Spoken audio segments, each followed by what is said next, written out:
অপরাধ। আমি কোরআনের হক কথা বলেছি, আমার আলোচনা শুনে বেঈমান আল্লাহওয়ালাতে পরিণত হয়েছে, বেনামাজি নামাজিওয়ালা হয়েছে, সুদখোর সুদ ছেড়ে দিয়েছে। এটা জালেমদের সহ্য হয় নাই, তাই তারা আমারে রাজাকার বানায়া, মিথ্যা মামলা দিয়া আমারে ডাকাত বানালো, জানাকার বানালো, চোর বানায়া আমারে জেলখানায় বন্দী করেছে। ও আল্লাহ, তোমার ইজ্জতের কসম, তোমার সম্মানের কসম, 1971 সালের এক ফোঁটা বালিবা কাদা আমি সাইদির গায়ে লাগে নাই, লাগে নাই, লাগে নাই, ঠিক কিনা?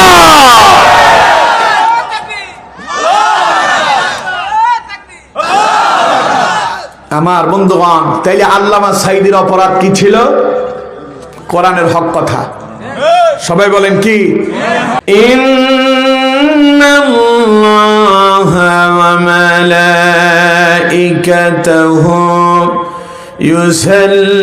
ইউসাল্লুনা আলান নবী ইয়া আইয়ুহাল্লাযীনা আমানু সাল্লু আলাইহি ওয়া সাল্লিমু তাসলিমা। সকলে দরুদ ইব্রাহিম পাঠ করেন।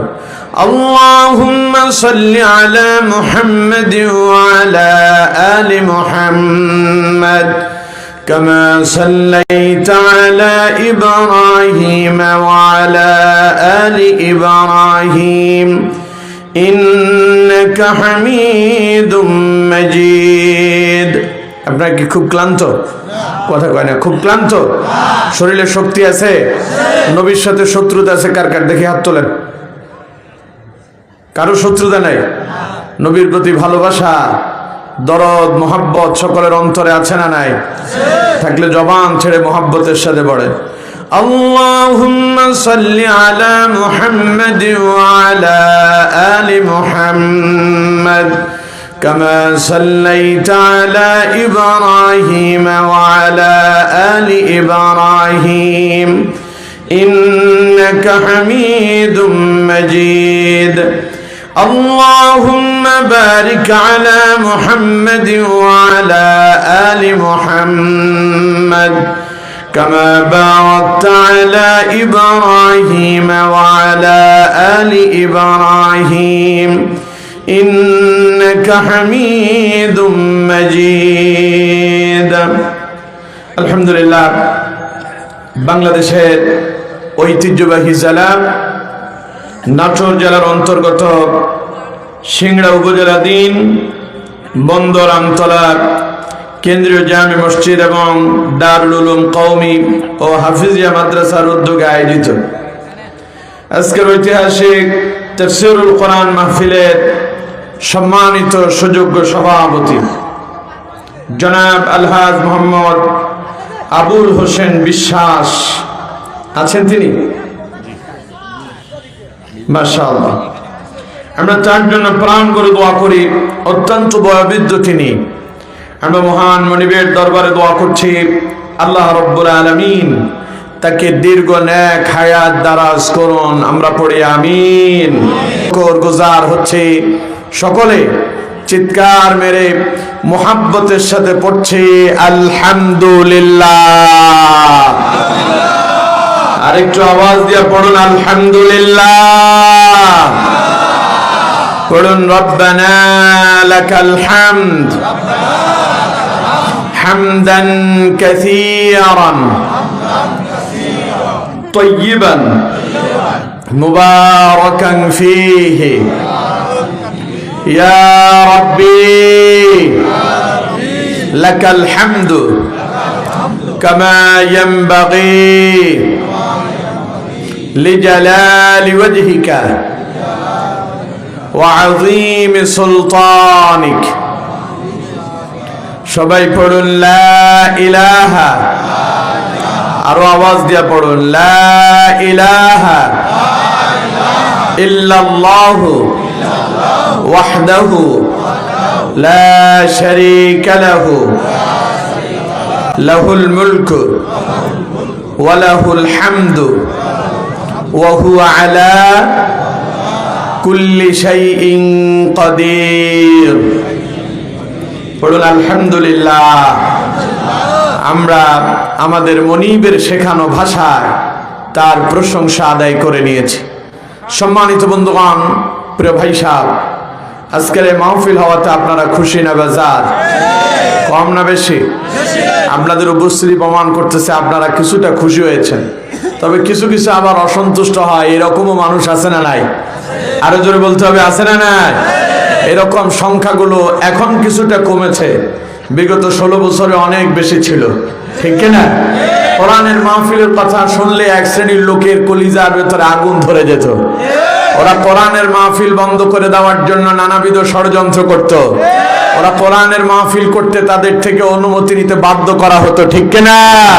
যারা আল্লাহর কোরআনের আওয়াজ নিভায় দিতে চেয়েছিল, বিগত দিনে যারা কোরআনের বিরোধিতা করেছিল, কোরআনের মাহফিলের কথা শুনলে যাদের কলিজা আগুন লেগে যেত, আজ আর তারা বাংলাদেশে নাই। আল্লাহ তাদেরকে বাংলার মানচিত্র থেকে মুছে দিয়েছে, ঠিক কিনা? সুতরাং কোরআনের পক্ষে থাকলেই সম্মান বাড়বে, আর কোরআনের বিপক্ষে গেলে আবু জাহেল আবু লাহাবের মতো নাস্তানাবুদ হতে হবে, ঠিক কিনা? এই জন্য আমরা সব সময় কোরআনের পক্ষে থাকতে রাজি আছি তো? আল্লাহ তাআলা আমাদের প্রত্যেককে কবুল করুন, পড়ুন আমিন। এই যে মাঝখানে ফাঁকা জায়গা, ওই যে পেছনে, আপনারা কি এখানে লোকজন দেখতেছেন নাকি? পেছনে আপনাদেরকে বলছি, আপনাদের সামনে খালি জায়গা, এগুলো কি আপনারা দেখেন না? ও পেছনের দিকে তাকায় দেখে, পেছনে কি? সামনে উঠে আসো। ও পেছনে দেখে। ছেলেপেলে অনেক চালাক, ঠিক না? যুবকদের তেজ আছে, শক্তি আছে, সমর্থ আছে বলেই তো আজ তাফসীর মাহফিল করতে অনুমতি লাগে না, ঠিক না? এখন যুবকরা যদি পেছনে বসে থাকে তাহলে দেশের নেতৃত্ব কারা দেবে? এখন নেতৃত্ব তো দেবে যুবকেরা, ঠিক কিনা? এই জন্য যুবকদেরকে পেছনে থাকা যাবে না, সামনের সারিতে আসতে হবে। কারণ আগামীর এই বাংলাদেশ গড়তে যুবকদের খুব প্রয়োজন আছে। আল্লাহ আমার যুবক ভাইদেরকে কবুল করেন, পড়েন আমিন। এই যে আপনারা এখনো পেছনে বসে আছেন, সামনে আসেন। বুঝলেন আমার কথা? জি, কেউ পেছনে থাকবেন না। আপনারাই তো সামনে পুলিশের সামনে বুক পেতে দিয়ে হাত ছেড়ে দিয়ে দাঁড়িয়েছিলেন বলে বিজয় এসেছিল, ঠিক কিনা? এখন পেছনে কে? যেখানে বুলেটের ভয় পান নাই, গুলির ভয় পান নাই, এখন কোরআনের আলোচনা শুনবেন, ভয়ে পেছনে যান কে? এই তো আপনাকে আশার আলো জাগাবে, আপনাকে সঠিক পথ দেখাবে, আপনাকে মুক্তির পয়গাম শোনাবে, আপনাকে জান্নাতের যাত্রী বানাবে, ঠিক কিনা? তাহলে দূরে থাকা যাবে না, কাছে কাছে আসতে হবে। আল্লাহ তাআলা আমাদেরকে কবুল করেন, পড়েন আমিন। রাত কিন্তু অনেক হয়েছে, আমি ওঠার কথা 9:30, এখন বাজতেছে 10:30। 10:30 পেরিয়ে গেল। তবে 12টার পরে যাবে না, যেহেতু মাহফিল 14 তারিখ, 15 তারিখ হবে না। কথা কি বুঝতে পারতেছেন? আমরা 12টার ভেতরে আলোচনার ইতি টানবো ইনশাআল্লাহ। দেরি করছেন আপনারা, আমার কোনো অসুবিধা নেই। আমি তো সেই 8:15 এসে গেছি, আমি বসে আছি, আমাকে উঠান উঠান। আপনারা দেরি করতেছেন, আমার কি করার আছে?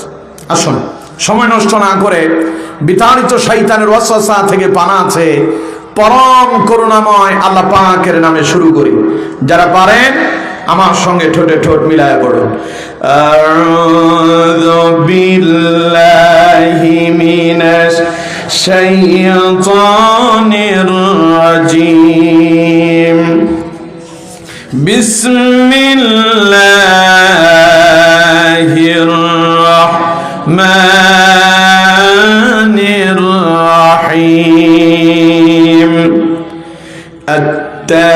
التائبون العابدون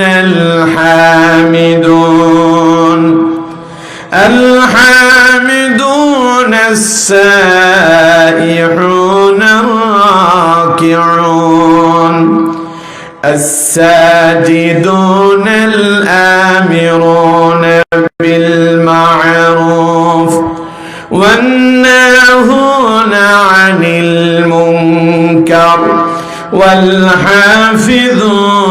لحدود الله وبشر المؤمنين صدق الله العظيم।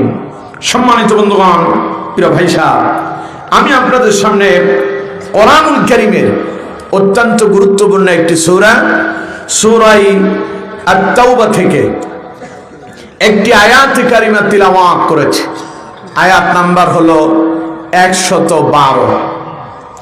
এই সূরাতে টোটাল আয়াত আছে 129টি। সূরাতে রুকু আছে 16টি। সূরাটি নবী করিম সাল্লাল্লাহু আলাইহি ওয়াসাল্লামের মদিনার জিন্দেগিতে অবতীর্ণ হয়েছে বিদায় এটাকে মাদানী সূরা বলা হয়। আমার বন্ধুগণ, প্রিয় ভাই সাহেব, আমি আশা করছি আপনারা অত্যন্ত মনোযোগ দিয়ে আমার কথাগুলো শুনতেছেন, ঠিক কিনা? মনোযোগ আছে আপনাদের? তাহলে কি একটু পরীক্ষা করে দেখবো মনোযোগ কেমন আছে? কথা কয় না, দেখবো। যেই সূরা থেকে তিলাওয়াত করছে সূরার নাম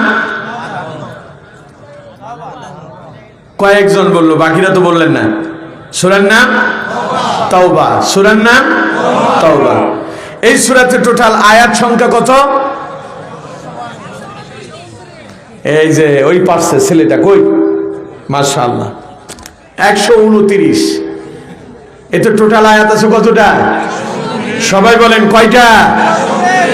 আমি যে আয়াতটা তেলাওয়াত করছি ওটা কত নাম্বার আয়াত? 112। মাশাআল্লাহ। সূরাটি নবী করিম সাল্লাল্লাহু আলাইহি ওয়াসাল্লামের মক্কার জিন্দেগিতে অবতীর্ণ হয়েছে বিদায় এটাকে মাক্কি সূরা বলা হয়।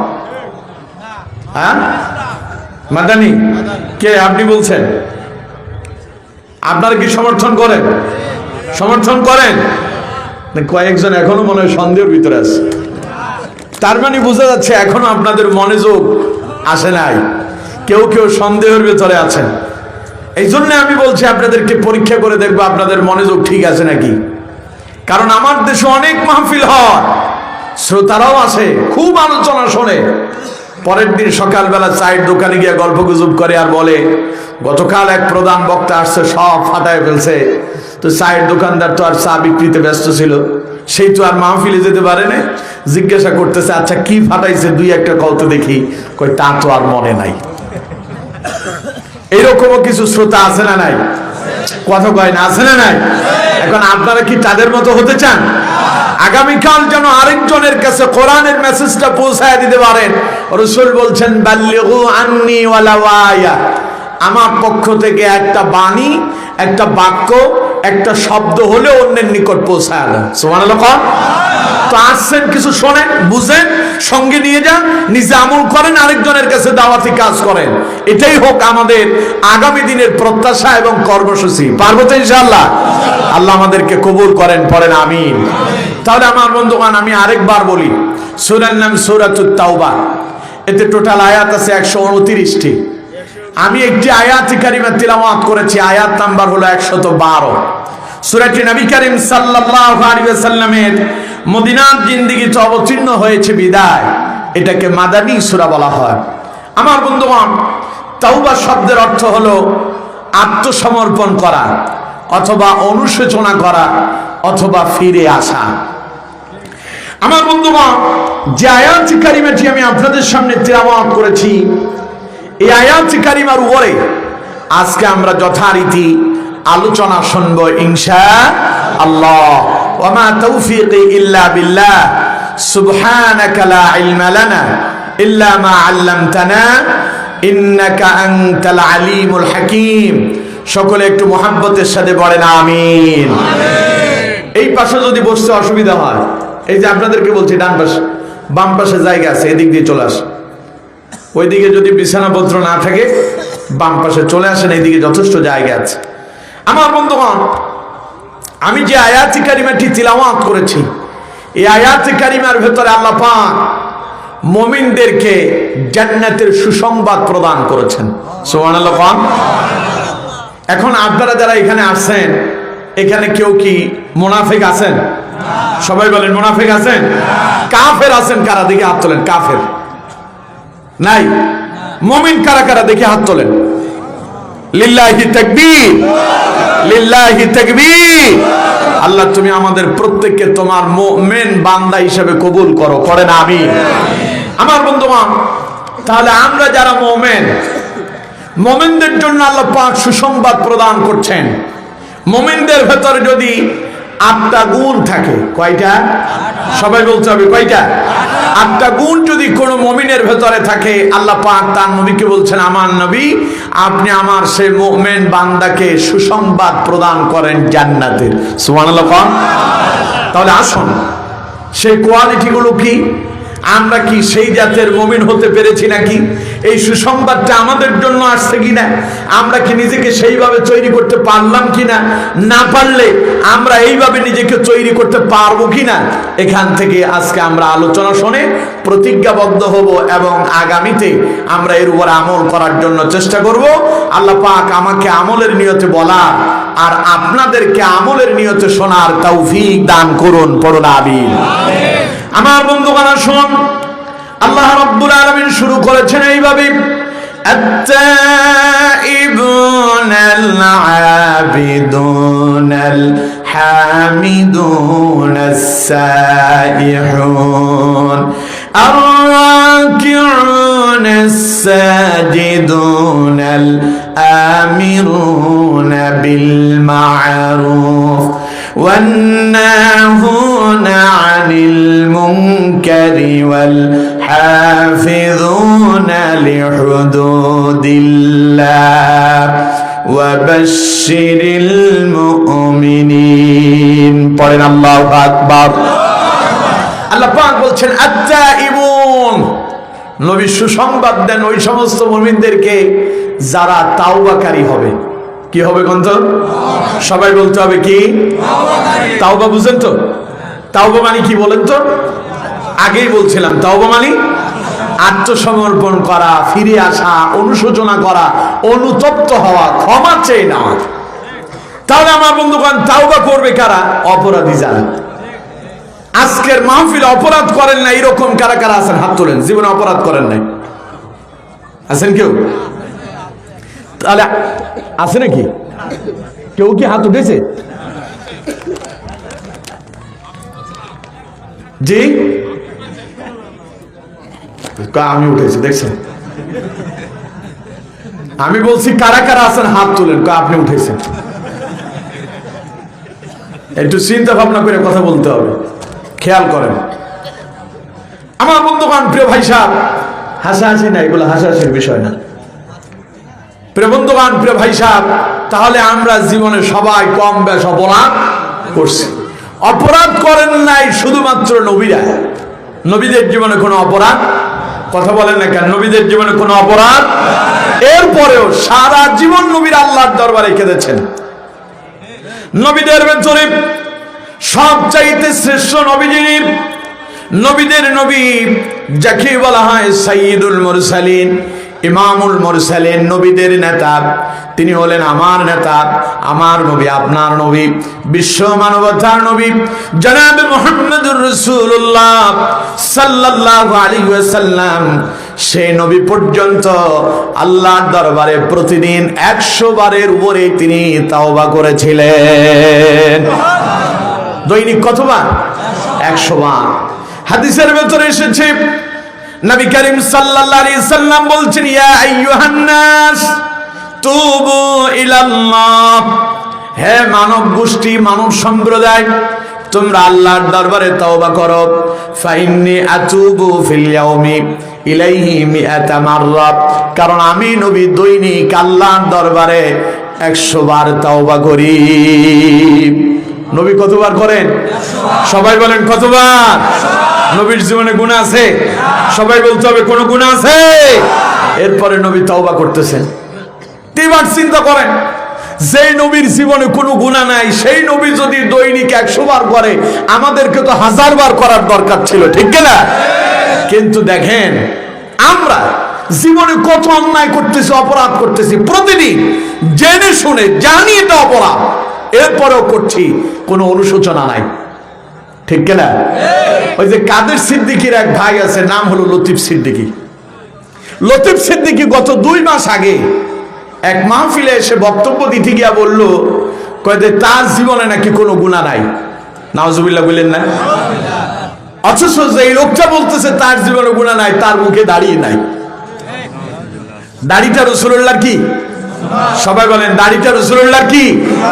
আপনি যখন ইন্তেকাল করবেন, আপনার ইন্তেকালের পরে আপনাকে যখন কবরে রেখে আসা হবে, কয়টা প্রশ্ন করা হবে কন্ত? এক নম্বর প্রশ্ন মান রব্বুকা, দুই নম্বর প্রশ্ন ওয়া মা দীনুকা, তিন নম্বর প্রশ্ন ওয়া মা হাদার রাজুলুল্লাযী বুইসা ফীকুম। আপনার কবরের ভিতরে মুহাম্মদুর রাসূলুল্লাহ সাল্লাল্লাহু আলাইহি ওয়াসাল্লামকে উপস্থিত করা হবে আর জিজ্ঞাসা করা হবে এনাকে চেনো নাকি?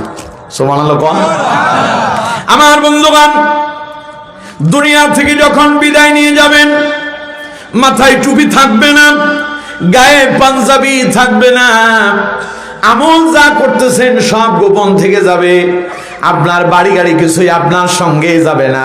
অথচ কবরে যদি যেতে পারেন, মুখে যদি রাসূলুল্লাহর দাড়ি সুন্নাতটা রাখতে পারেন, আপনি ইন্তেকাল করবেন আর রাসূলুল্লাহ যখন আপনার কবরে আসবে, নবী করিম সাল্লাল্লাহু আলাইহি সাল্লামকে সামনে উপস্থিত করে যখন প্রশ্ন করা হবে ওয়া মা হাদার রাজুলুল্লাযী বুইসা ফীকুম, আপনার মুখের ভেতরে যদি নবীজির সুন্নাতটা থাকে, ওই মুহূর্তে রাসূলুল্লাহ আপনারে দেখে খুশি হবে না নারাজ হবে?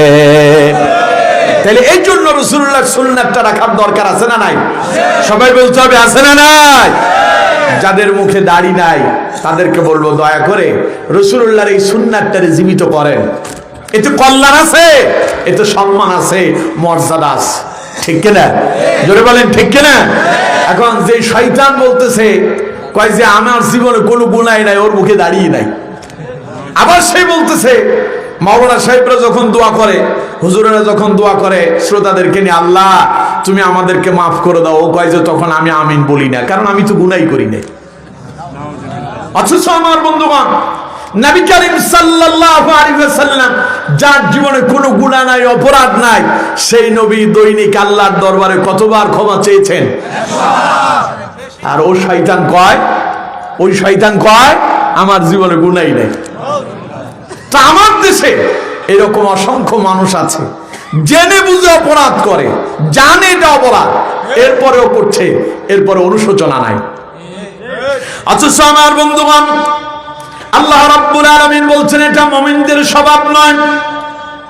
আল্লাহ পাক বলছেন মুমিনেরা যখনই অন্যায় করে ফেলে, মুমিনদের দ্বারা যদি কোনো গুনাহ হয়ে যায়, আল্লাহ পাক বলেন ওয়াল্লাযীনা ইযা ফাআলু ফাহিশাতান আও যালামু আনফুসাহুম যাকারুল্লাহ ফাস্তাগফারু লিযুনুবিহিম ওয়া মান ইয়াগফিরুয-যুনুবা ইল্লাল্লাহ। পড়েন আল্লাহু আকবার। আল্লাহ পাক বলছেন মুমিনেরা যদি তাদের দ্বারা কোনো অন্যায় হয়ে যায়, তারা যদি কোনো গুনাহের কাজ করে ফেলে, যখনই তাদের মনের ভেতরে এসে যায় আমরা অপরাধ করছি, গুনাহ করছি, অন্যায় করছি, আল্লাহ পাক বলেন যাকারুল্লাহ, তারা সঙ্গে সঙ্গে আল্লাহরে স্মরণ করে, অর্থাৎ তারা আল্লাহর দরবারে ফিরে আসে। ফাস্তাগফারু লিযুনুবিহিম, তারা আল্লাহর দরবারে ইস্তিগফার করে, তওবা করে, আর তারা আল্লাহকে ডেকে বলে ওয়া মান ইয়াগফিরুয-যুনুবা ইল্লাল্লাহ, হে আমাদের রব কে আছে এমন যে আমাদেরকে ক্ষমা করতে পারে? তুমি ছাড়া তো আমাদের ক্ষমা কেউ করতে পারে না। হে আমাদের রব, আমরা তোমার দরবারে তওবা করি, আমাদের জীবনে যা অপরাধ হয়েছে দয়া করে তুমি মাফ করে দাও। আল্লাহ কয় এটা মুমিনদের স্বভাব। এটা কাদের স্বভাব? সবাই বলতে হবে কাদের? অথচ আমরা দেদারসে অপরাধ করছি, কোনো অনুশোচনাই নাই, চিন্তাই নাই। আমার বন্ধুগণ, আপনি যদি আপনার অপরাধ বুঝতে পারেন, বোঝার পরে যদি তওবা করেন, মানুষ অন্যায় করার পরে কারো কাছে যদি অপরাধ করছেন, মনে করেন বাপের সঙ্গে অপরাধ হয়েছে, ভাইয়ের সঙ্গে অপরাধ হয়েছে, নেতার সঙ্গে অপরাধ হয়েছে, ক্ষমা চাওয়ার পরে এরপরে ওই নেতার কাছে সে ছোট হয়ে যায়। অথচ আল্লাহ পাক বলেন আমার বান্দারে তুই যদি অপরাধ করে আমার কাছে ক্ষমা চেয়ে নিস, আমি আল্লাহর কাছে তুই সম্মানিত হয়ে যাস। আল্লাহ কয় আমার কাছে ক্ষমা চাইলে আমি তোর সম্মানিত করি, আমি আল্লাহ তোর পছন্দ করি, ভালোবাসি। সুবহানাল্লাহ বল। আল্লাহ রাব্বুল আলামিন বলছেন ইন্নাল্লাহা ইউহিব্বুত তাওয়াবিনা ওয়া ইউহিব্বুল মুতাতাহহিরিন। আল্লাহ রাব্বুল আলামিন বলছেন নিশ্চয়ই আল্লাহ পাক তাদেরকেই বেশি পছন্দ করেন যারা পবিত্রতা অবলম্বন করে আর যারা অপরাধ করলেই তওবা করে নেয়। আল্লাহ পাক বলেন আমি আমার ওই বান্দাদেরকে পছন্দ করে নেই। মানুষের স্বভাবই হলো মানুষ অপরাধ করতেই পারে, এটা মানুষের স্বভাবজাত অভ্যাস। কিন্তু আল্লাহ কয় আমার অভ্যাস, বান্দা তুই অপরাধ করছিস আমার কাছে আয়, আমি আল্লাহ তোর ক্ষমা করে দেব। সুবহানাল্লাহ। মানুষের অভ্যাস অপরাধ করা আর আল্লাহর অভ্যাস ক্ষমা করা। আল্লাহর অভ্যাস কি? ক্ষমা করে দাও। আল্লাহ বসে আছেন। এই যে যেমন আজকের রাত লাইলাতুন নিসফি মিন শাবান, বা কেউ কেউ এটাকে শবে বরাত বলেন। শবে বরাত এটা হলো ফার্সি শব্দ। এটা কি শব্দ গ্রন্থ? ফার্সি।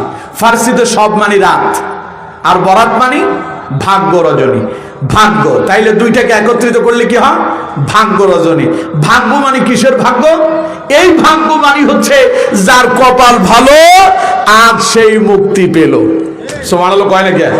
আমরা বলি না অমুকের ভাগ্য ভালো বলে যেখানে হাত দেয় সেটাই স্বর্ণ হয়, এরকম কথা আছে না নাই? তো ভাগ্য আপনার ভালো যদি হয় তাহলে এই রাতে আল্লাহর পক্ষ থেকে তার অসংখ্য বান্দারা ক্ষমা প্রাপ্ত হয়ে যায়। হাদিসের থেকে শোনেন, নবী করিম সাল্লাল্লাহু আলাইহি সাল্লাম বলছেন ইন্নাল্লাহা লা ইয়াত্তালিউ ফি লাইলাতিন নিসফি মিন শাবান ফায়াগফিরু লিজামি'i খালকিহি ইল্লা লিমুশরিকিন আও মুশাহিন। নবী করিম সাল্লাল্লাহু আলাইহি সাল্লাম বলেন যখন শাবান মাসের মধ্যবর্তী রজনী আসে, অর্থাৎ 14 তারিখের দিবাগত রাত, শাবান মাসের মাঝামাঝি রাত আসে, ওই রাতে আল্লাহ পাক তিনি বান্দার দিকে মনোযোগ নিবেশন করেন, তিনি তার বান্দার দিকে দয়ার দৃষ্টি দিয়া তাকান। ফায়াগফিরু লিজামি'i খালকিহি, আল্লাহ তার সমস্ত সৃষ্টি জগৎকে তিনি ক্ষমা করে দেন। নবী করিম সাল্লাল্লাহু আলাইহি সাল্লাম বলছেন ইল্লা লিমুশরিকিন আও মুশাহিন, দুই শ্রেণীর লোককে এই রাতে ক্ষমা করা হয় না। তার ভিতরে এক হলো মুশরিক। মুশরিক তারে কয় যে শিরিক করে। দুই নাম্বার আও মুশাহিন, যে হিংসুক, মানুষের আরেকজনের আপনার সামনের দিকে অগ্রসর হওয়া দেখে, অর্থ সম্পদ দেখে হিংসা করে, এরকম লোক আছে না নাই? আরো জোরে বলেন আছে না নাই? নবী করিম সাল্লাল্লাহু আলাইহি সাল্লাম বলছেন এই রাতে মুশরিক এবং হিংসুক ছাড়া বাকি মুমিনদেরকে আল্লাহ পাক ক্ষমা করে দেন। তাহলে আজকের রাত বান্দার জন্য ক্ষমা পাত্রীর রাত। কিন্তু এই রাতে দুই শ্রেণীর লোকের ক্ষমা নাই। তারা কারা? যারা শিরিক করছে এবং যারা হিংসা করতেছে, বিদ্বেষ পোষণ করে, এই জাতীয় লোকদের ক্ষমা নাই। তাহলে চিন্তা করেন, আল্লাহ তাআলা তার বান্দাকে ক্ষমা করে দেওয়ার জন্য তিনি বসে আছেন। আপনি আল্লাহর দরবারে যাওয়া লাগছে না, আল্লাহ আপনার কাছে আসে, বলে আল্লাহ কয় আমার বান্দা আমি অপেক্ষায় আছি, তুই খালি আমার কাছে বল তুই অপরাধ করছিস, আমি আল্লাহ তোর ক্ষমা করে দেব। সুবহানাল্লাহ। নবী করিম সাল্লাল্লাহু আলাইহি সাল্লামের দরবারে কয়েকজন ইহুদি মানুষ এলো, এসে রাসূলুল্লাহকে বলল, মদিনাতে এসে বললেন মুহাম্মদ সাল্লাল্লাহু আলাইহি সাল্লাম শুনছি আপনি নাকি বলছেন যারা কালেমা পড়ে মুসলমান হয় তাদের নাকি পূর্বের সব গুনাহ খাতা মাফ হয়ে যায়, এই কথা কি সত্য? নবীজি বললেন হ্যাঁ, এই কথা তো সত্য। তুমি যদি কালেমা পড়ে মুসলমান হও, এই মুহূর্তে মায়ের পেট থেকে নবজাতক সন্তান ভূমিষ্ঠ হলে যেমন নিষ্পাপ হয়, আল্লাহ তোমারে তেমনই নিষ্পাপ বানায়া দিবেন। সুবহানাল্লাহ। ওই ইহুদি লোকগুলো বলল ইয়া রাসূলুল্লাহ সাল্লাল্লাহু আলাইহি সাল্লাম, আমরা তো আমাদের জীবনে এমন এমন অপরাধ করছি যা ক্ষমার অযোগ্য। নবীজি বললেন কি এমন অপরাধ করছো যা ক্ষমার অযোগ্য বলে তোমরা মনে করতেছো? লোকগুলো বলল ইয়া রাসূলুল্লাহ সাল্লাল্লাহু আলাইহি সাল্লাম, আমরা অন্যায়ভাবে মানুষকে হত্যা করেছি। ইয়া রাসূলুল্লাহ, আমরা জিনা করেছি, ব্যভিচার করেছি, মানুষ হত্যা করেছি, সন্ত্রাস করেছি, রাহাজানি করেছি, চাঁদাবাজি করেছি, এমন কোন খারাপ কাজ নাই যা আমাদের দিয়ে হয় নাই। আপনি কি বলেন নাকি এখন যদি আমরা কালেমা পড়ে ঈমান আনয়ন করি তাহলে কি আল্লাহ আমাদেরকে ক্ষমা করবে নাকি? নবী করিম সাল্লাল্লাহু আলাইহি সাল্লাম চুপ, কারণ রাসূল নিজের মন গড়া কোনো কথা কয় না। রাসূল নিজের মন গড়া কোনো কথা, নবীজি অপেক্ষায় আছেন আসমান থেকে কি ওহী নাজিল হয়। রাসূলুল্লাহ চুপ করে আছেন। আল্লাহ পাক বললেন, যাও জিবরাইল আমার হাবিবকে গিয়া শোনায়া দাও, কুল ইয়া ইবাদিয়াল্লাযীনা আসরাফু আলা আনফুসিহিম লা তাকনাতু মির রাহমাতিল্লাহ ইন্নাল্লাহা ইয়াগফিরুয-যুনুবা জামিআ ইন্নাহু হুয়াল গফুরুর রহিম। পড়েন আল্লাহু আকবার। আরেকটু আওয়াজ দিয়ে কন্ত দেখি আল্লাহু আকবার। আল্লাহ রাব্বুল আলামিন বলছেন, জিবরাইল যাও আমার নবীকে বলো ওহী নাযিল হয়ে গেল। আল্লাহ তার নবীকে বললেন, নবী কুল আপনি বলে দেন, ইয়া ইবাদিয়াল্লাযীনা আসরাফু আলা আনফুসিহিম, ও আল্লাহর বান্দারা তোমরা কি নিজেদের উপরে নিজেরা জুলুম করছো নাকি? তোমরা কি অনেক গুনাহ করেছো নাকি? তোমরা কি অনেক খাতা করেছো নাকি? আল্লাহ পাক বলছেন, লা তাকনাতু মির রাহমাতিল্লাহ। আমার বান্দা তুমি যতই অন্যায় করো, অপরাধ করো, তুমি অপরাধ বুঝার পরে যদি আমার কাছে ফিরে আসো, লা তাকনাতু মির রাহমাতিল্লাহ, তুমি আমার রহমত থেকে নৈরাশ হয়ে যেও না। সুবহানাল্লাহ। আমি আল্লাহ অপেক্ষায় আছি, তুই খালি ফিরে আয়। আসলে কি হবে? আল্লাহ রাব্বুল আলামিন বলছেন, ইন্নাল্লাহা ইয়াগফিরুয-যুনুবা জামিআ, আমি আল্লাহ চাইলে তোর জীবনের সব গুনাহগুলো ক্ষমা করে দিতে পারি। আল্লাহর এই ক্ষমতা আছে না নাই? আরো জোরে বলতে হবে, আছে না নাই? কারণ আল্লাহ পাক বলছেন, ইন্নাহু হুয়াল গফুরুর রহিম, কারণ আমি হলাম পরম ক্ষমাশীল এবং অসীম দয়ালু। সুবহানাল্লাহ। আল্লাহর দয়া কেমন শুনুন আমার বন্ধুগণ, আল্লাহর দয়ার সাথে পৃথিবীর কারো দয়ার তুলনা কি হবে? কথা বলতে হবে, কারো দয়ার তুলনা হবে? আল্লাহর দয়া বান্দার প্রতি কত বেশি দেখুন। হাদিস থেকে শুনুন, হাদিসটা হাদিসে করছি। নবী করিম সাল্লাল্লাহু আলাইহি ওয়াসাল্লাম বলছেন, قال الله تعالى إذا تقرب عبدي مني شبرا تقربت منه ذراعا وإذا تقرب مني ذراعا تقربت منه باعا أو بوعا وإذا أتاني يمشي أتيته حرولة।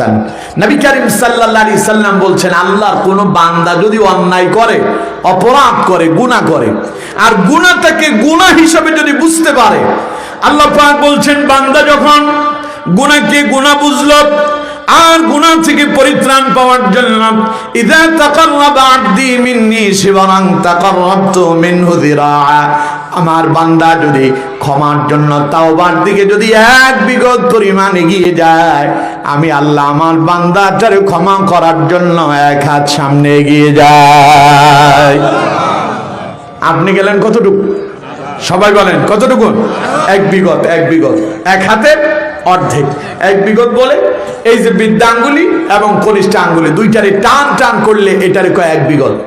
এটার কি বলে? এক বিগত। আর হাতের এখান থেকে শুরু করে এই পর্যন্ত পুরো জায়গাটারে এক হাত বলে। এবার কোন এক বিগত বেশি না এক হাত বেশি? রাসূলুল্লাহ বলেছেন, আল্লাহ পাক কয় আমার বান্দারে শোনায় দাও, ইযা তাকাররাবা আবদি মিন্নি শিবরান তাকাররাবতু মিনহু যিরাআ, আমার কোন বান্দা অন্যায় করার পরে, গুনাহ করার পরে আমার দিকে যদি এক বিগত পরিমাণ সামনে এগিয়ে আসে, আমি আল্লাহ আমার বান্দাটারে কাছে পাওয়ার জন্য, আমি আমার বান্দাকে ক্ষমা করে দেওয়ার জন্য আমি এক হাত সামনে এগিয়ে যাই। নবী করিম সাল্লাল্লাহু আলাইহি ওয়াসাল্লাম বলছেন, ওয়াইদা তাকাররাবা মিন্নি যিরাআন তাকাররাবতু মিনহু বা'আন আও বু'আব। বান্দা যদি আল্লাহর দিকে এক হাত চলে যায়, কতটুকু? আপনি যদি আল্লাহর দিকে ক্ষমার জন্য এক হাত সামনে এগিয়ে যান, আল্লাহ রাব্বুল আলামিন বলেন বা'আন আও বু'আব, আমি আমার বান্দা তারে ক্ষমা করে দেওয়ার জন্য, বান্দাকে কাছে পাওয়ার জন্য দুই হাত সামনে চলে যায়। এখানেই শেষ নয়, নবী করিম সাল্লাল্লাহু আলাইহি সাল্লাম বলছেন, আল্লাহ পাক শোনায়া দিচ্ছেন আমার নবী আমার বান্দাদেরকে শোনায়া দেন, ওয়াইদা আতানি ইয়ামশি আতাইতুহু হারওয়ালাতান। আমার বান্দারা যদি নিজেদের অপরাধ বুঝতে পারে, অপরাধ থেকে মুক্তি লাভের জন্য আমার কোন বান্দা যদি আমার দিকে হেঁটে হেঁটে আসে, আমি আল্লাহ আমার বান্দা তারে ক্ষমা করে দেওয়ার জন্য দৌড়ায়া তার কাছে চলে যাই। আপনি এক বিগত গেলে আল্লাহ এক হাত আসে, আপনি এক হাত গেলে আল্লাহ কয় আমি দুই হাত আসি। আর আপনি যদি আল্লাহর দিকে হেঁটে হেঁটে যান, আল্লাহ কয় আমি বান্দা তোরে ক্ষমা করার জন্য দৌড়ায়া তোর কাছে চলে আসি। সুবহানাল্লাহ। তাহলে আমার বন্ধুগণ, অপরাধ করি না এখানে এরকম আমরা কেউ আছি? সবাই বলেন আছি? আমরা সবাই তো মুমিন, আমরা সবাই কি? তাহলে মুমিনের স্বভাব হলো অপরাধ করলে কি করবে? তওবা করবে। অপরাধ করলে কি করবে? তওবা করবে। আমার বন্ধুগণ, আপনি যদি তওবা করেন তাহলে আল্লাহ পাক বলছেন ইন্নাল্লাহা ইউহিব্বুত তাওয়াবিন ওয়া ইউহিব্বুল মুতাতাহহিরিন। যারা তওবা করে আল্লাহ তাদেরকে পছন্দ করে। আরো জোরে কন্যা সুবহানাল্লাহ। কেমন পছন্দ করে দেখুন, মুসলিম শরীফের হাদিসের ভেতরে এসেছে, নবী করিম সাল্লাল্লাহু আলাইহি ওয়াসাল্লাম বলছেন যে আল্লাহ তাআলা তার কোন গুনাহগার বান্দা আল্লাহর কাছে তওবা করলে আল্লাহ কেমন খুশি হয়। রাসূলুল্লাহ বললেন, আমার সাহাবীরা মনে করো একজন মানুষ মরুভূমির পথ ধরে কোনো এক জায়গায় সফরে যাচ্ছে, সফর করতে করতে ক্লান্ত, মরুভূমির পথ তো গাছপালা নেই, প্রচন্ড রোদ পড়ে এবং মানুষ কিছু দূর যাওয়ার পরে হাঁপিয়ে যায়, ঘামিয়ে যায়, ক্লান্ত হয়ে যায়। নবী করিম সাল্লাল্লাহু আলাইহি সাল্লাম বললেন, ওই মুসাফির মানুষ দীর্ঘ পথ পাড়ি দেওয়ার পরে তার ক্লান্তি এসে গেল, পানির পিপাসা লেগে গেল, সামনে একটা গাছ দেখতে পেল।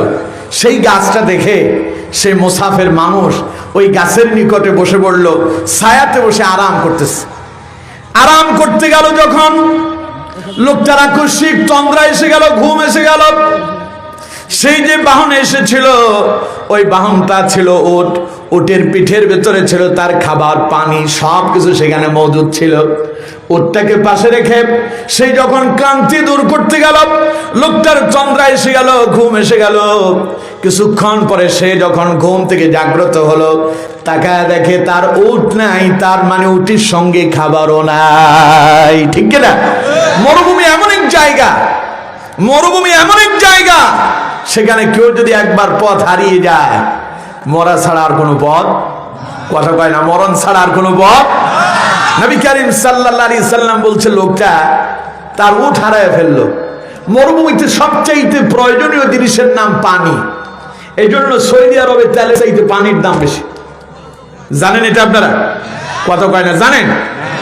আমরা যে পানি খাই, ছোট পানিটা 250 গ্রামের এক বোতল পানি, আমাদের এখানে ওই এক বোতল পানি আমরা কিনি সাধারণত 15 টাকা 20 টাকা, ঠিক কিনা? ওইখানে ওই রকম এক বোতল পানি 1 রিয়াল, 1 টাকা। আর সেখানে 1 লিটার তেলের দাম হলো 76 পয়সা। কত পয়সা? তাহলে 1 টাকা বেশি না 76 পয়সা বেশি? কত পয়সায় 1 টাকা হয়? 100 পয়সায়। সেখানে 76 পয়সায় 1 লিটার তেল পাওয়া যায়, আর 1 লিটার পানি কিনতে গেলে 1 টাকা লাগে। তাহলে এবার চিন্তা করেন, সেখানে পানির খুব দাম। কেন দাম? কারণ সেখানে মরুভূমিতে পানির খুব প্রয়োজন হয়, মানুষের জনপ্রিয়, এটা খুব প্রয়োজনীয় জিনিস।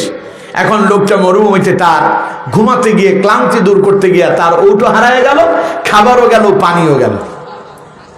নবী করিম সাল্লাল্লাহু আলাইহি সাল্লাম বলছেন লোকটা তখন পাগল পারা হয়ে গেল।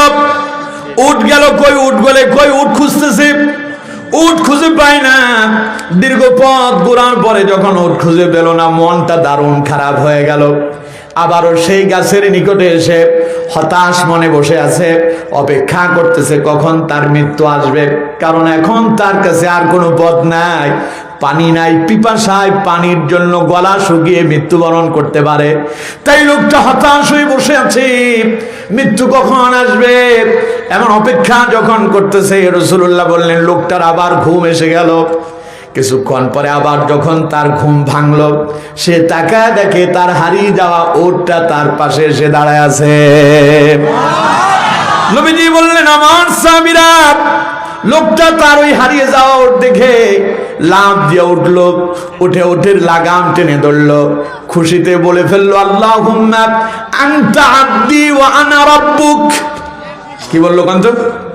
আল্লাহুম্মা আনতা আবদি ওয়া আনা রাব্বুক, হে আল্লাহ তুমি আমার বান্দা আমি তোমার রব। নাউজুবিল্লাহ কয় নাকি?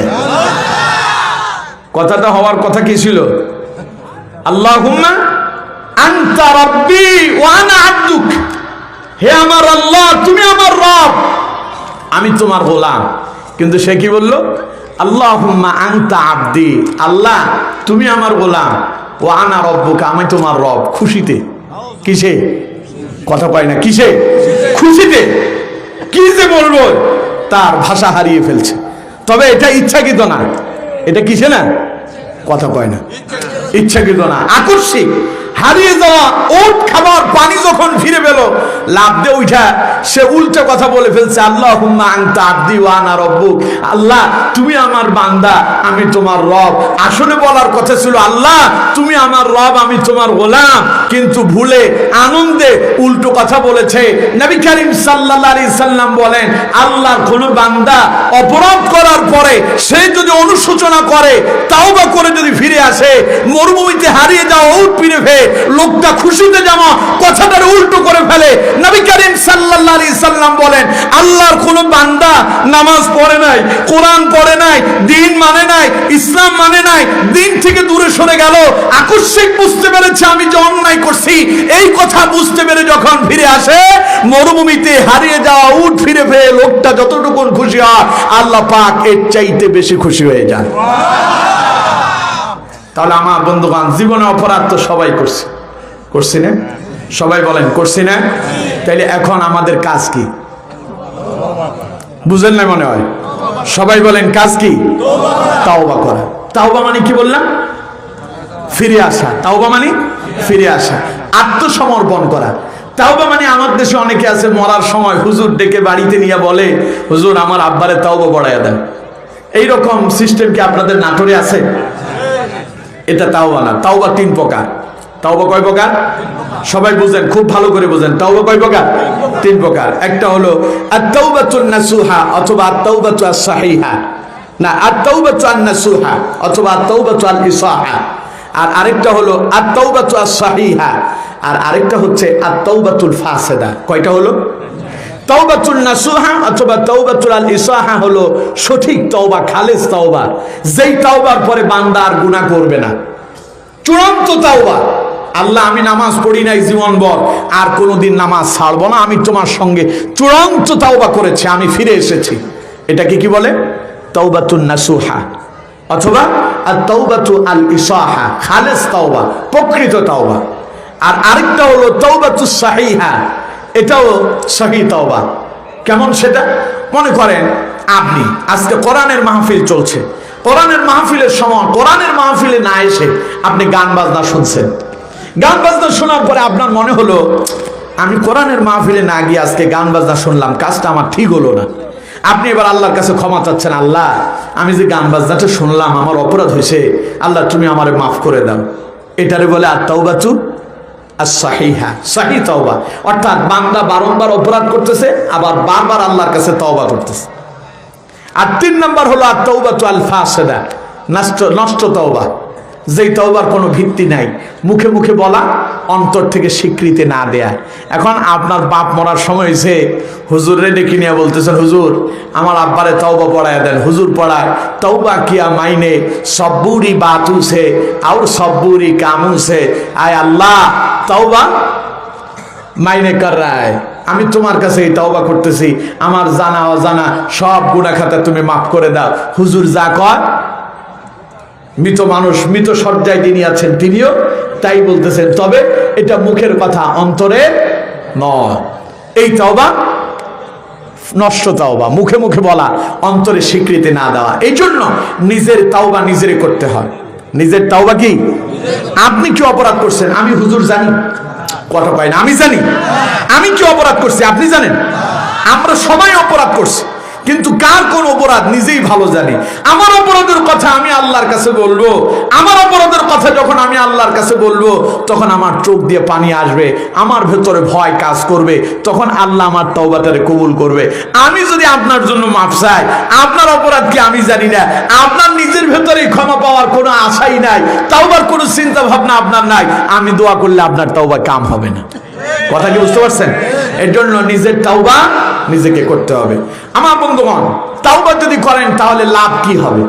আল্লাহ রাব্বুল আলামিন বলছেন, ইল্লা মান তাবা ওয়া আমানা ওয়া আমিলা আমালান সালিহান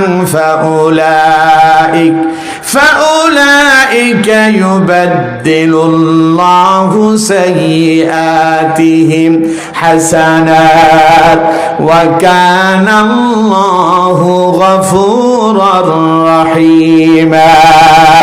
আল্লাহ পাক বলেন, ইল্লা মান তাবা, কেউ যদি তওবা করে, ওয়া আমানা, এরপরে আল্লাহর প্রতি বিশ্বাস রাখে, ওয়া আমিলা আমালান সালিহা, এরপরে যদি আমলে সালেহ করে, গুনাহের কাজ থেকে যদি ফিরে আসে, আল্লাহ রাব্বুল আলামিন বলছেন, ফাউলাইকা ইউবাদদিলুল্লাহু সাইয়্যাতিহিম হাসানাত, আমি আল্লাহ আমার ওই বান্দার গুনাহগুলোকে নেক দিয়া পরিবর্তন করে দেয়। করছেন গুনাহ, এখানে লেখা আছে গুনাহ, আল্লাহ কয় ফাউলাইকা ইউবাদদিলুল্লাহু সাইয়্যাতিহিম হাসানাত, এখান থেকে গুনাহটারে মুছে দিয়া তার উপরে আমি আল্লাহ নেক বসায়া দেব। খুশি না? কথা বল না কেন? খুশি না? তাহলে গুনাহ করছেন, এখন তওবা করব, পারবো তো ইনশাআল্লাহ? সবাই বলেন পারবো তো ইনশাআল্লাহ? তাহলে সুসংবাদ প্রাপ্ত জান্নাতি, সুসংবাদ প্রাপ্ত মুমিনদের প্রথম গুণ হলো আত্তাইবুন, তারা হবে তাওবাকারী। কি হবে? সবাই বলেন কি হবে? তাহলে আমরা তাওবাকারী হতে পারবো তো ইনশাআল্লাহ? আল্লাহ আমাদেরকে কবুল করেন, পড়েন আমিন। এবার 2 নম্বরে যাই। আল্লাহ রাব্বুল আলামিন বলছেন, আল্লাহ আবিদুন, জান্নাতের সুসংবাদ প্রাপ্ত মুমিনদের দ্বিতীয় নাম্বার গুণ হলো, জান্নাতের সুসংবাদ প্রাপ্ত মুমিনেরা ইবাদত করবে, গোলামি করবে একজনের, তিনি কে? এখন আমরা সবাইকে আল্লাহর ইবাদত করি? সবাই বলেন করি? নাই। আল্লাহর ইবাদতে অসংখ্য মানুষ অলস। সিনেমা দেখা আল্লাহর ইবাদত? কথা কয় না। সিনেমা দেখা আল্লাহর ইবাদত? গান বাজনা শোনা আল্লাহর ইবাদত? জানা ব্যভিচার করা আল্লাহর ইবাদত? অথচ আমার বন্ধুগণ, জানা ব্যভিচার ঠিকভাবে চলতেছে, গান বাজনাও শুনতেছে, সিনেমাও দেখতেছে, মদ জুয়ার আসরেও যাচ্ছে, শুধু এক জায়গা নাই যেটা আল্লাহর ওয়াদার ইবাদত, সেখান থেকে দূরে। ঠিক কিনা? বরং আল্লাহর ইবাদতে পারলে, বাধা দিতে পারলে খুশি। কথা কয় না কে? আরো জোরে বলেন ঠিক কিনা? বিগত 16 বছর দেখেন না আল্লাহর ইবাদতে কত বাধা, আল্লাহর ইবাদতে কত বাধা ছিল। আসমান কার? সবাই বলেন আসমান কার? জমিন কার? আমরা কার? আসমান আল্লাহ, জমিন আল্লাহ, আমরা আল্লাহ। এই কোরআন কার? চিল্লায় বলতে হবে কার? তো আসমান যদি আল্লাহর হয়, জমিন যদি আল্লাহর হয়, আমরা যদি আল্লাহর হই, কোরআন যদি আল্লাহর কোরআন হয়, তাহলে আল্লাহর কোরআনের কথা বলতে অনুমতির দরকারটা কি? কোরআনের কথা বলা, কোরআন শোনা, কোরআন পড়া, কোরআন দিয়ে জীবন যাপন করা, এটা কার ইবাদত? চিল্লায় বলতে হবে কার? অথচ 16 বছর আমরা দেখছি এ কোরআন দিয়ে আল্লাহর ইবাদতেও বাধা ছিল। কথা বলতে হবে ঠিক কিনা? যারা মানুষদেরকে আল্লাহর ইবাদতের দিকে ডেকেছিল, কোরআনের দিকে ডেকেছিল, জান্নাতের দিকে ডেকেছিল, জাহান্নাম থেকে বিরত করার চেষ্টা করেছিল, বিগত জালেম সরকার তাদেরকে ধরে ধরে জেলখানায় বন্দী করে রেখেছিল। ঠিক কিনা? এই দেশের কোরআনের পাখি, বিশ্ব নন্দিত মুফাসসির কোরআন, হাজার হাজার তাওহীদে মুসলিম, কোটি কোটি মুসলিম তাওহীদি জনতার হৃদয়ের স্পন্দন, আমাদের কলিজার টুকরা, তাফসীরুল কোরআন মাহফিলের রূপকার আল্লামা দেলোয়ার হোসেন সাঈদী রাহিমাহুল্লাহ, যিনি আল্লাহর কোরআনের অগ্রণী সৈনিক ছিলেন, কোরআনের হক কথা বলার কারণে জালেমেরা তার বন্দী করে মিথ্যা মামলা দিয়া 13টা বছর জেলখানায় নির্যাতন নিপীড়ন চালিয়ে জোরে ঠিক কিনা? এখানেই কি শেষ? এখানেই শেষ? তারে বানানো হলো রাজাকার, তারে বানানো হলো দর্শনকারী।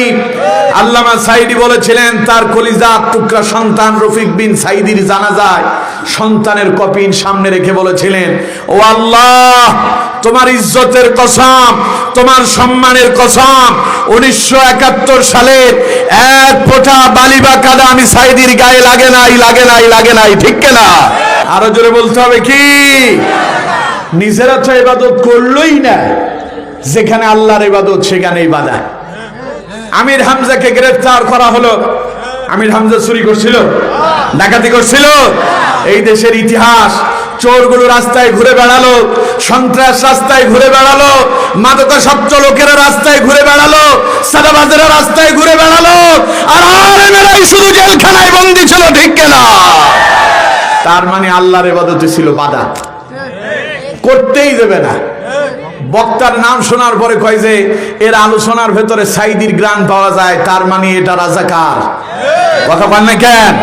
এইভাবে বহু তাফসীর মাহফিল তারা বন্ধ করেছিল। সুতরাং আমার বন্ধুগণ, এটা কি মুমিনদের স্বভাব? সবাই বলতে হবে, এটা কি মুমিনের স্বভাব? আল্লাহ রাব্বুল আলামিন বলছেন, জান্নাতের সুসংবাদ প্রাপ্ত মুমিন তো তারা আল আবিদুন, আল্লাহর ইবাদত করে যারা। সুতরাং আমার বন্ধুগণ, জীবনের প্রতিটা সময়, প্রতিটা মুহূর্তে গোলামি করব কার? চিল্লায় বলেন কার? আল্লাহ যে আমাদেরকে সৃষ্টি করেছেন, খামোখা সৃষ্টি করছেন? আল্লাহ যে আমাদেরকে সৃষ্টি করছেন, এর পেছনে আল্লাহর একখান উদ্দেশ্য আছে না নাই? আরো জোরে বলতে হবে, আছে না নাই? সেই কথা কোরআনে আছে না নাই? কোরআন থেকে শুনুন, আল্লাহ পাক বলছে, আল্লাহ রাব্বুল আলামিন বলছেন, মানুষদেরকে কেন সৃষ্টি করলেন?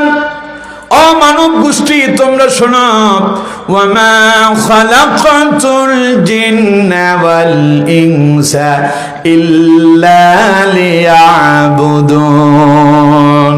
আল্লাহ পাক বলছেন, আমি মানুষ এবং জিনদেরকে সৃষ্টি করেছি শুধুমাত্র একটা মাত্র উদ্দেশ্য, তারা গোলামি করবে কার? অথচ এই মানুষেরাই আল্লাহর দেওয়া নিয়ামত ভোগ করে, আল্লাহর আসমানের নিচে থাকে, আল্লাহর দেওয়া আসমান থেকে যে বৃষ্টি বর্ষণ হয়, সেই বৃষ্টির পানি দিয়া জমিনে ফসল উৎপাদন করে, আল্লাহর দেওয়া রিজিক আহার ভোগ করে, আল্লাহর দেওয়া এই শরীর যে আল্লাহ পাক এত সুন্দর করে বানালেন, এই শরীর দিয়া দুনিয়ার সব কর্মকাণ্ড করে, খালি আল্লাহর ইবাদত করে না। মানুষের এই পরিবেশ আর পরিস্থিতি দেখে আল্লাহ বান্দাকে আফসোস করে বলছেন, কাইফা তাকফুরুনা বিল্লাহি ওয়া কুনতুম আমওয়াতান ফাআহইয়াকুম সুম্মা ইউমীতুকুম সুম্মা ইউহয়িকুম সুম্মা ইলাইহি তুরজাউন। আল্লাহু আকবার। আল্লাহ পাক বলছেন, কাইফা তাকফুরুনা বিল্লাহ, কি করে লোকেরা আল্লাহকে অস্বীকার করল? ওয়া কুনতুম আমওয়াতান, অথচ তারা ছিল মৃত। ফাহিয়াকুম, আমি করেছি তোমাদেরকে জীবিত। সুম্মা ইউমীতুকুম, জিন্দা হইছো, দুনিয়া পাইছো, হায়াত পেয়ে খুব বাহাদুরি করতেছো। বেশি বাহাদুরি করো না, বেশি লাভ জাপ দিও না। আল্লাহ পাক বলেন, সুম্মা ইউমীতুকুম, আবার মরবা। কে মারবেন? আরো জোরে বলেন। এরপরে মনে করো না মরার পরে সব শেষ হয়ে যাবে। আল্লাহ পাক বলেন, সুম্মা ইউহয়িকুম, এরপরে আবার পুনরায় তোমাদেরকে আমি আল্লাহ জিন্দা করব। জিন্দা করলেই শেষ? আল্লাহ কয় না, সুম্মা ইলাইহি তুরজাউন, আমার কাছে ফিরে আসতে হবে। আল্লাহর কাছে ফিরে আসার মানেটা কি? আল্লাহ আপনার সতর্ক করতেছেন, এখন তোমার ঘাড় অনেক মোটা, খুব ক্ষমতা তোমার, তুমি কথায় কথায় ইসলামের বিরুদ্ধে কথা বলো, তুমি কোরআনের মাহফিলকে রাজনৈতিক মঞ্চ বলো, তুমি ইসলামী আন্দোলনের গণজোয়ার দেখে তুমি ইসলামী আন্দোলনকে ধর্মীয় ব্যবসা বলো, তুমি কোরআনের গণজোয়ার দেখে মৌলবাদ বলে গণজোয়ারকে বন্ধ করে দিতে চাও। আল্লাহ বলেন, বেশি বাহাদুরি দেখাও না, বেশি লাভ দিও না, অপেক্ষা করো, আমি তোমার ঘাড় চেপে ধরবো, টান মেরে আমার কাছেই তোমারে নিয়ে আসবো। ঠিক